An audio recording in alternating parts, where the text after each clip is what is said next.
Hey Wilds, Lauren Wild here. I wanted to give you guys a quick lunar update. So today is the full moon in Leo. Yay. It was actually exact last night around 2 a.m. Eastern Standard Time. So really, we were feeling the big push of it yesterday, especially because the moon last evening was in the later degrees, so 28 and then 29 degrees of Cancer. Cancer rules a lot of emotions. It's ruled by the moon, and so it brings up a lot of emotion. It also does a little bit of a check-in from the previous full moon that we had, which was in Cancer, and it kind of brings a sense of light around what has been figured out over the last lunar cycle within the full moon. Now, the full moon brings illumination. The full moon is like the pinnacle of the energy.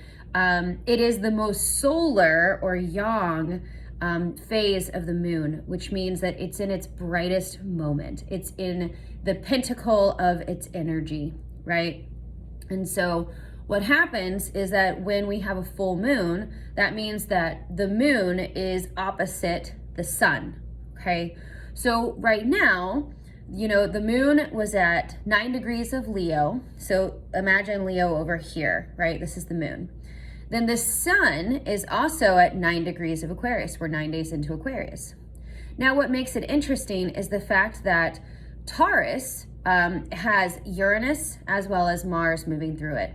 And so those are all fixed planets. So what we have is a T-square. So there's an opposition here of the sun in Aquarius and then the moon in Leo. They naturally are polar opposites of one another.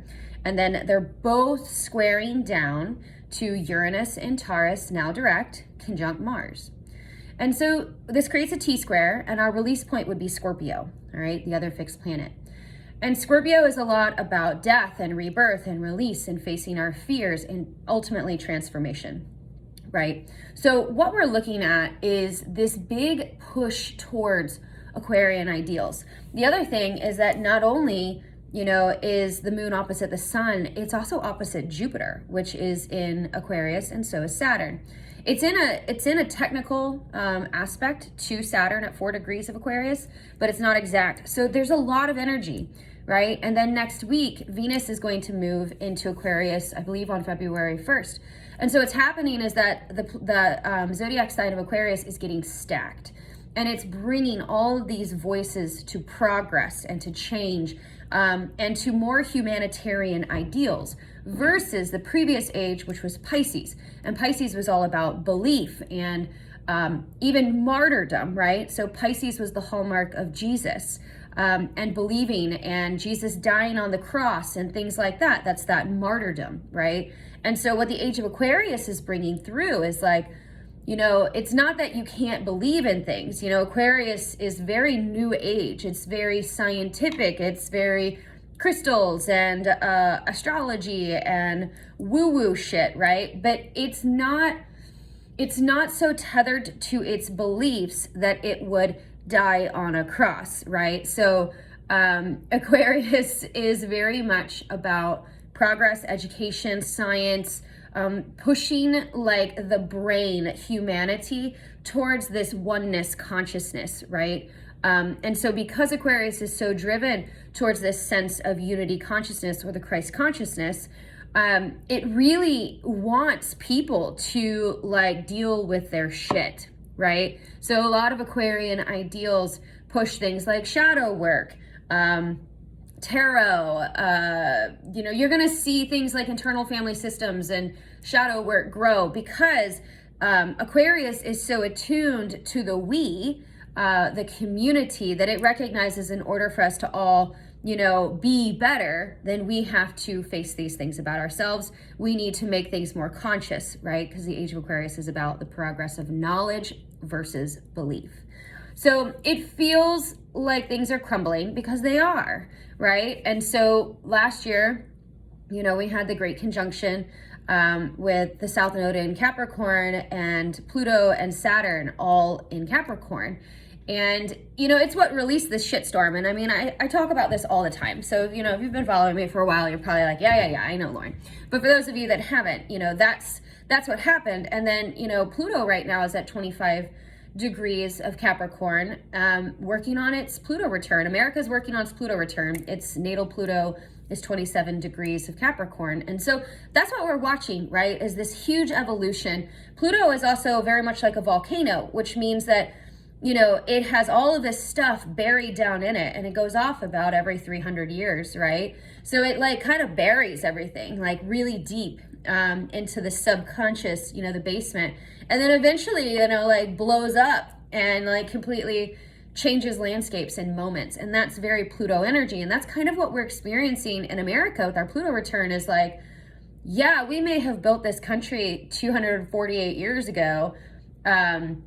However, it was built in unfair and unequal ways. And so Pluto is regurgitating, bringing all of that stuff up that got stuffed way down, all of it back up to change. Now, the thing is, I don't want to get too lost in the bigger transits, but they are important to understand, is that, Uranus and Taurus is bringing change to fixed Earth. Taurus is the area of our chart and our psyche that we don't want to change. We want it to be the most stable and the most secure and the most unchanging.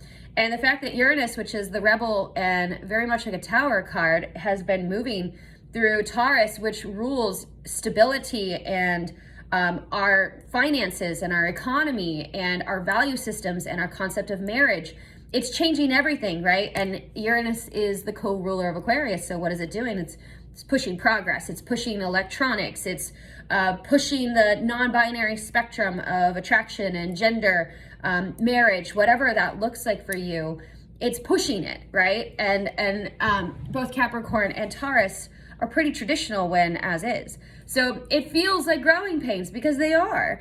So it's good. It's just that we're right in the beginning of it. We're right in the middle of that evolution, and we can't see the forest through the trees yet. So the full moon in Leo, opposite Jupiter in Aquarius conjunct Saturn, is very much about having to take responsibility, right? Saturn having to grow and expand around new ideals, which would be Jupiter and Aquarius, for the good of the community. Opposite Leo versus me, right? Leo is ruled by the sun, so it's like it has this sense of like the world revolves around me. And we all have Leo in our chart. We all have Leo in our psyche. Wherever Leo is in your chart is where you want to be seen the most, you want to be adored the most. It's this area that you really need a lot of creativity and change and passion. So we all have Leo in us. And so the release point is Scorpio. It says, what's going to die? How's it going to evolve? Now, the thing about Leo is that Leo is also very much rules the inner child.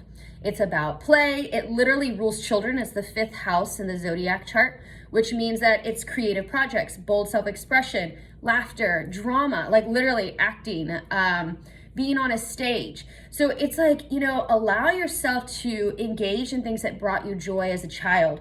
Painting. My favorite is jumping on a trampoline. Like something about jumping on a trampoline just brings me ultimate joy. You might also recognize, if you do have children, that you feel really drawn to them. I feel like that's been probably the biggest thing for me, is that I've been feeling this big push, towards being more present with my kids, which has been a challenge as a single mom in a divorce during a global pandemic, but is like slowing down and like letting them be goofballs and like engaging in their goofballery with them, which I got Saturn and Scorpio in my first house. I'm a very serious person, and I need their joy, right? So I put on my leopard sweater for Leo season. You could do a hair ritual and put some essential oils in your shampoo or your conditioner, put on some self tanner, or, whiten your teeth, or put on some sexy lingerie and take pictures of yourself, like a boudoir, like very, Leo rules the camera. It's very much about the production industry as well. Being seen, photography, book a photography shoot, like something to really boost your confidence. But ultimately, this is about stepping into a sense of bravery to see the progress of the community for the bigger good versus just ourselves, right? And that could be our kids, that could be our spiritual communities, that could be our work, that could be multitude of things, but hopefully you can do it in the bravery and the leadership that Leo develops. All right, guys, happy full moon in Leo. See ya.